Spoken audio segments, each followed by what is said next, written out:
Welcome back to Real Family Secrets. Some people betray you with a message. My wife betrayed me with a key.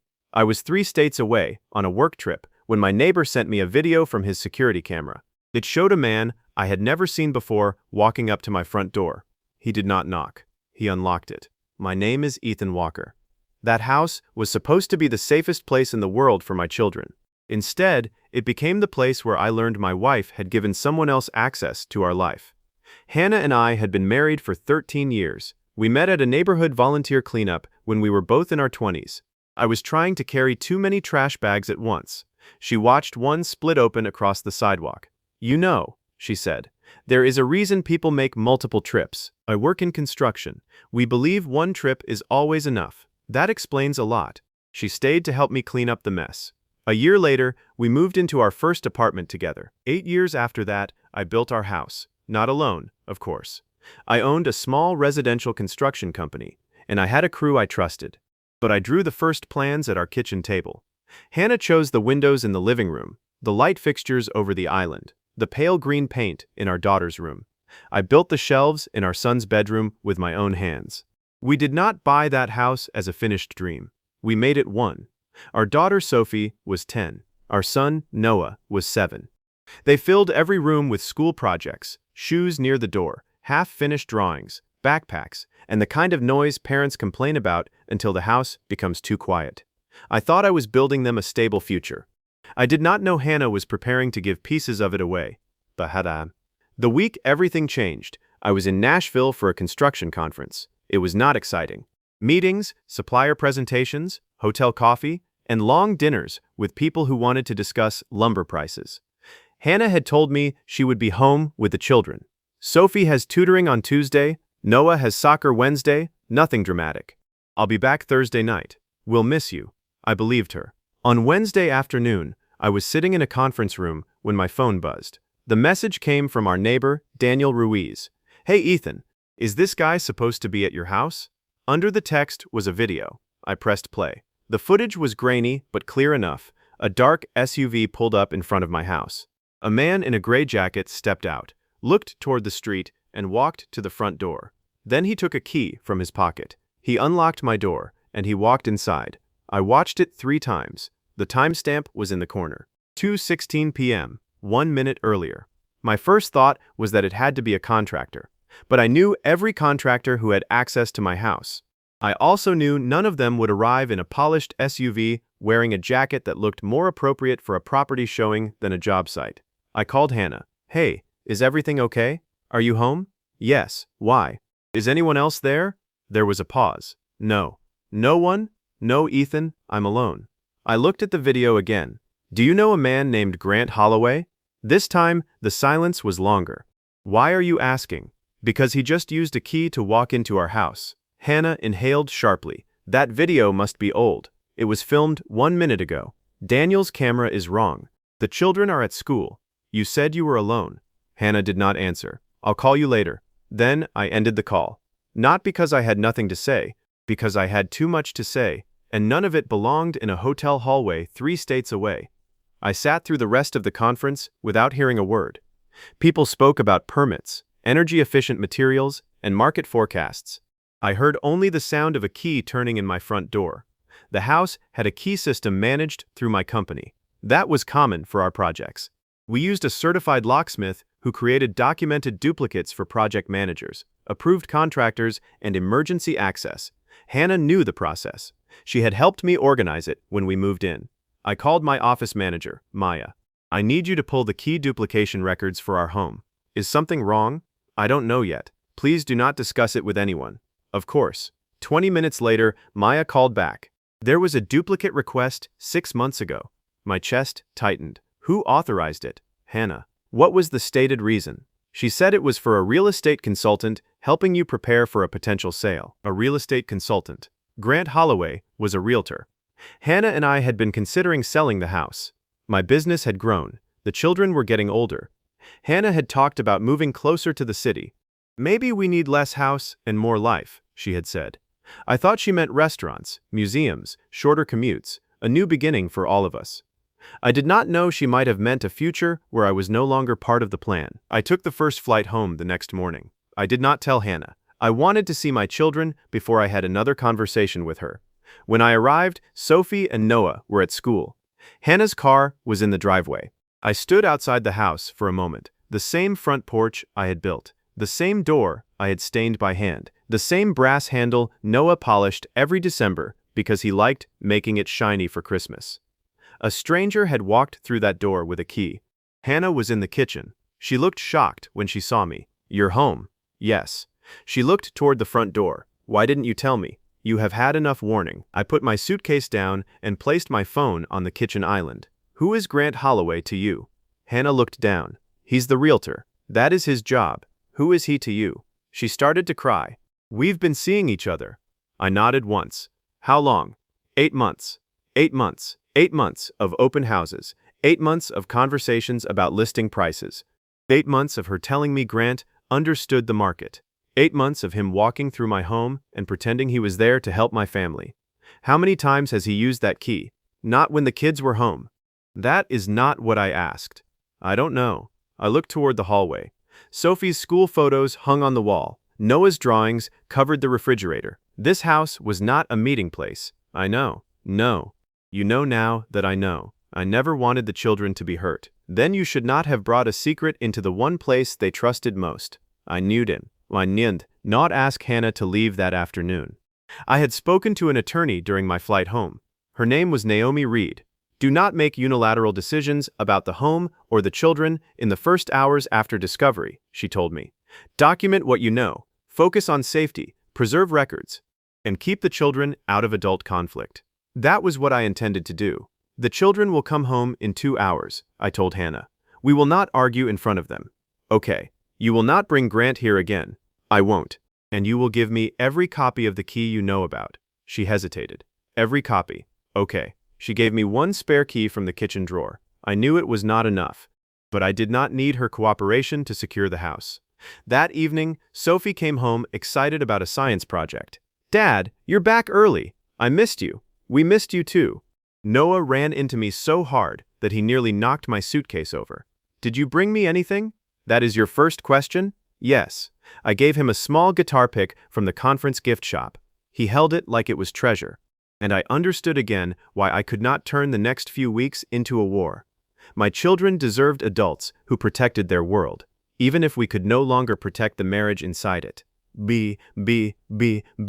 Nos can do, me, be, none the tone, min us can do, min the tone, be, min do, min and be, be do, min do, mus can do, be noon, be, not the tone, be, nam, be, nun, be, noon, some, be, dom, noon, be, nam, be, nam, be, new, men, be, na, be, not on, and ben, and known, be, na, and you, ba, be, nin, dam, con, on, ben, dan, ben, in, until, min, da, nun, min, ben, ben,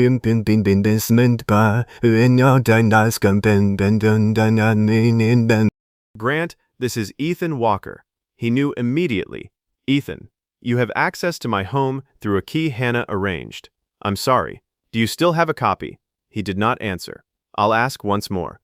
Yes. You will return it to my attorney's office by 5 o'clock today. You will not come near my home. You will not contact my children, and you will not communicate with me except through legal counsel regarding the property matter. I understand. You understood what you were doing when you entered my house. He was silent. Now you understand the boundary. Niwer tatis, dadadiwa rhymed. Nom na miano at her office. I showed her the neighbor's video, the timestamp, the key duplication request, and the messages from my office manager. You have enough information to pause the home sale and secure the property, she said. That is what I want. Changing locks is reasonable if you are doing it for security, not to prevent lawful access by a co-owner. We will make sure the arrangements are documented fairly. I nodded.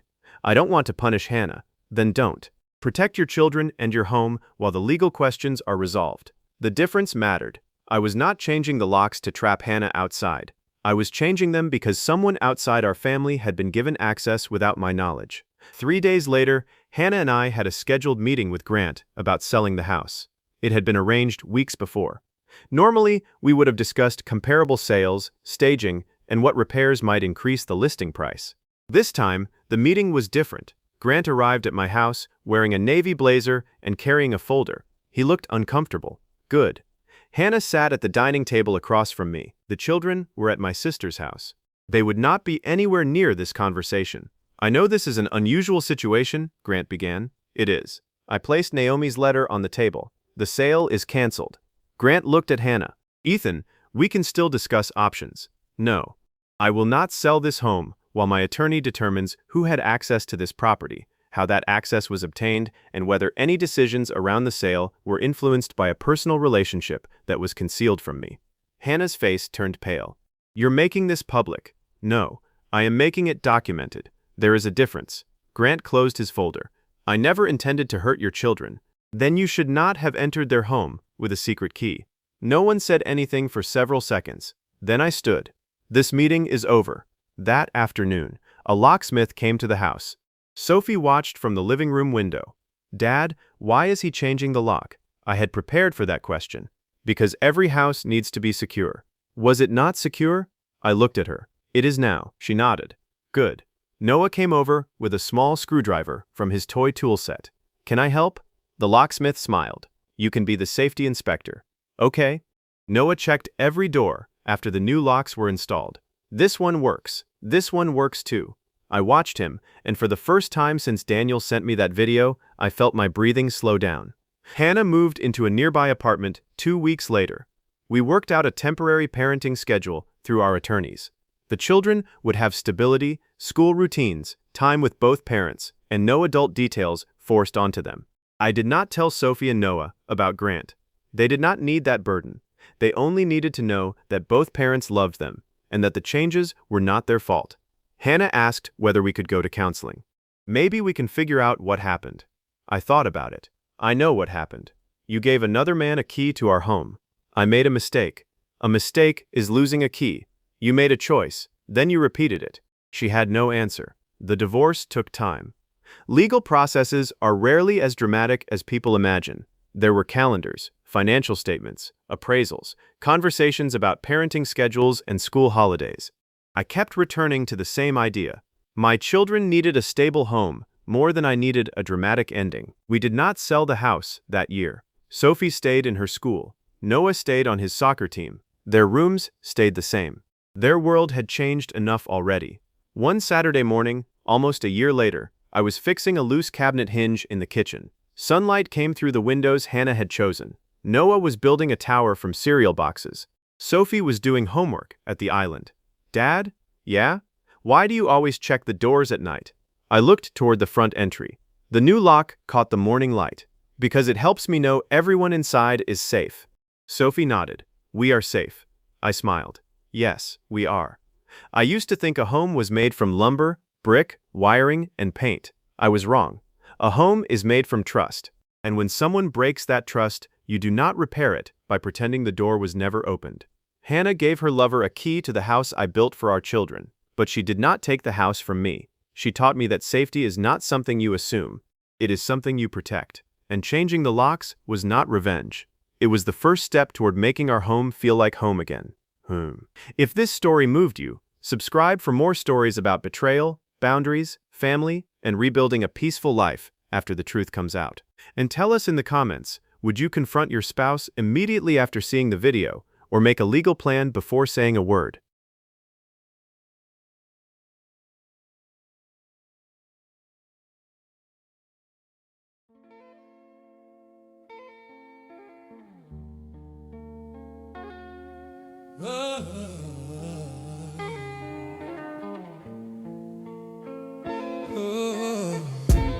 Clock strikes, silence wraps the room.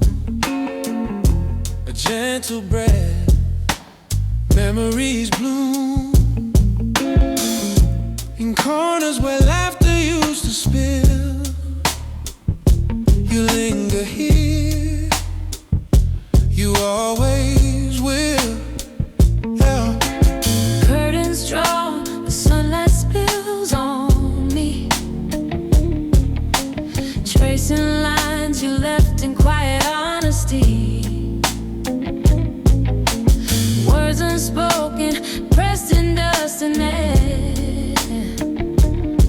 Soft echoes marking everywhere.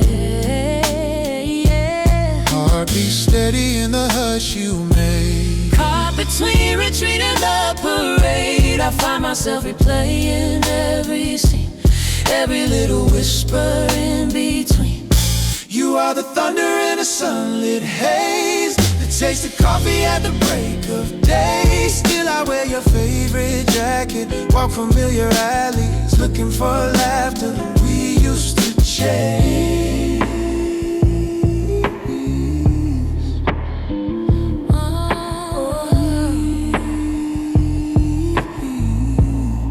I couldn't bother living. She steps in, painted in autumn tones, speaking truth in melodies grown.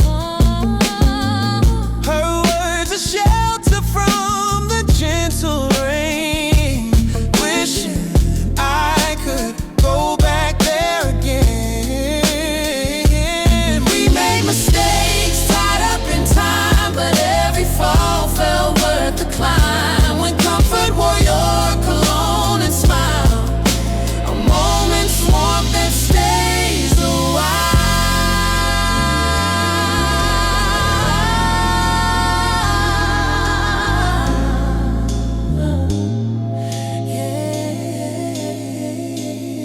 You are the thunder in a sunlit haze, the taste of coffee at the break of day. Still I wear your favorite jacket, walk familiar alleys, looking for laughter we